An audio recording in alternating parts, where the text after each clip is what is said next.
Vous êtes-vous déjà demandé comment un tunnel souterrain avait été construit sous une rivière? En 1899, la Seine a été congelée artificiellement pendant plusieurs mois afin de permettre la construction du métro parisien.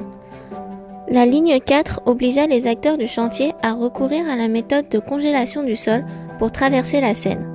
Le sol était gorgé d'eau et peu résistant, ce qui convaincut l'entreprise d'opter pour la congélation du sol.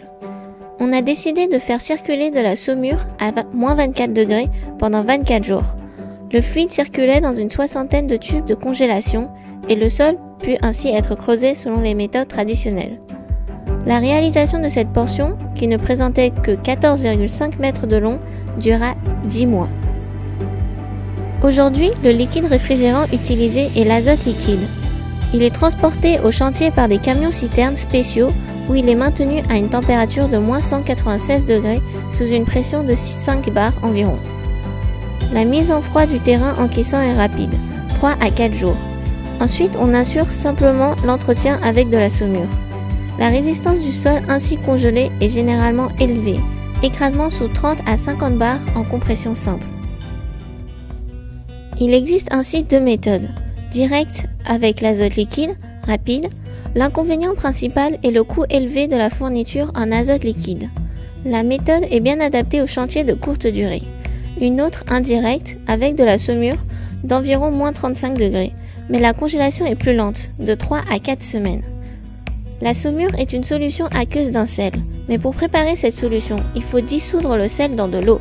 Certaines dissolutions de ces sels sont endothermiques, c'est-à-dire qu'il faut fournir de l'énergie pour dissoudre le sel dans l'eau, et cette énergie est prélevée à partir de l'énergie thermique de l'eau. Ainsi, la dissolution du sel abaisse la température de l'eau. Connaissant cela, serait-il possible de congeler le sol juste avec le phénomène de dissolution endothermique d'un sel? Pour cela, il faut d'abord choisir le sel pour abaisser au maximum la température de l'eau. Nous avons étudié quelques sels usuels et non toxiques, le sucre, le sel de cuisine, chlorure de sodium, ainsi que le chlorure de potassium. En connaissant leur enthalpie de dissolution dans l'eau, on peut en déduire l'abaissement de température de l'eau. Nous commençons donc par dissoudre chacun leur tour les sels choisis dans de l'eau du robinet à la même température, sous une même agitation, 5 g de sel dans 100 ml d'eau. L'abaissement de température est assez proche de la valeur théorique calculée, celui avec le sucre est négligeable. Nous avons donc enlevé ce sel. Pour différentes masses de NaCl et de KCl dissous, nous mesurons l'abaissement de température, et les résultats sont sur cette courbe. Il est bien plus important avec KCl. C'est notre sel élu pour la suite des expériences. Après avoir choisi le sel, il faut essayer de congeler le sol, mais d'abord observons son refroidissement. Nous avons opté pour un sol modélisé avec un sable, pour pouvoir refaire les expériences et doser la quantité d'eau dans notre sol. En effet, la congélation du sol se fait grâce à la présence d'eau. Ainsi, l'humidité est une variable pour congeler notre sol de sable. On étudie la température à l'interface du sol et la glace à l'aide d'un thermocouple en faisant varier l'humidité du sol en masse de 1% à 15%. Pour étudier ce paramètre, on a conçu un montage comme ceci. Un bloc de sable, un thermocouple, un dispositif Arduino pour mesurer la résistance, une feuille de papier filtre pour éviter que trop de sel ne pénètre dans le sol, une couche de sel et un bloc de glace. Une caméra thermique est utilisée pour observer le gradient de température du sol. Tout le montage est califugé. Pour chaque expérience, la quantité de sel et de sable sont constantes.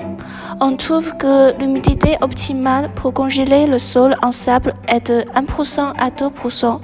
On arrive à descendre la température jusqu'au moins 7 degrés Celsius. Avec la caméra thermique, on arrive à observer le gradient de température à travers la couche de sol. Maintenant que nous avons réussi à baisser la température dans le domaine négatif, est-ce que le sable a bien été congelé? Comment le vérifier? Nous avons tout d'abord réalisé une DSC, Differential Scanning Calorimetry, qui mesure la variation du flux thermique en fonction de la température.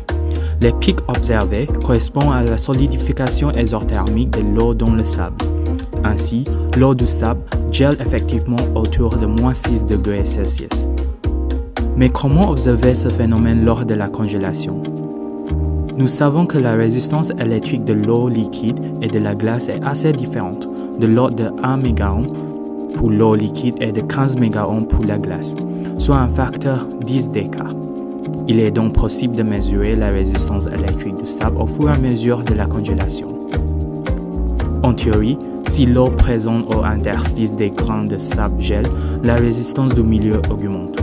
Nous ajoutons donc le matériau de mesure suivant, un Arduino Uno à l'aide d'un prong diviseur de tension. On en réduit la résistance du sol. Lorsque la température diminue, nous observons bien une augmentation de la résistance du milieu, voire une divergence autour de -6 degrés Celsius. Ainsi, nous avons réussi à congeler au moins localement le sable avec la dissolution endothermique du KCl dans de l'eau.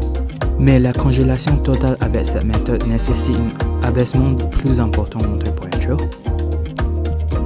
Pour conclure, notre méthode de congélation du sable est possible mais à très petite échelle, pour 300 g de sable dans nos expériences, et elle n'est pas totale. Ainsi, c'est une méthode plus difficilement applicable à grande échelle. Il faudrait éventuellement essayer avec un autre sel qui abaisserait plus la température. La congélation avec seulement du sel serait difficile à grande échelle. Il faudrait de plus combiner avec de l'azote liquide.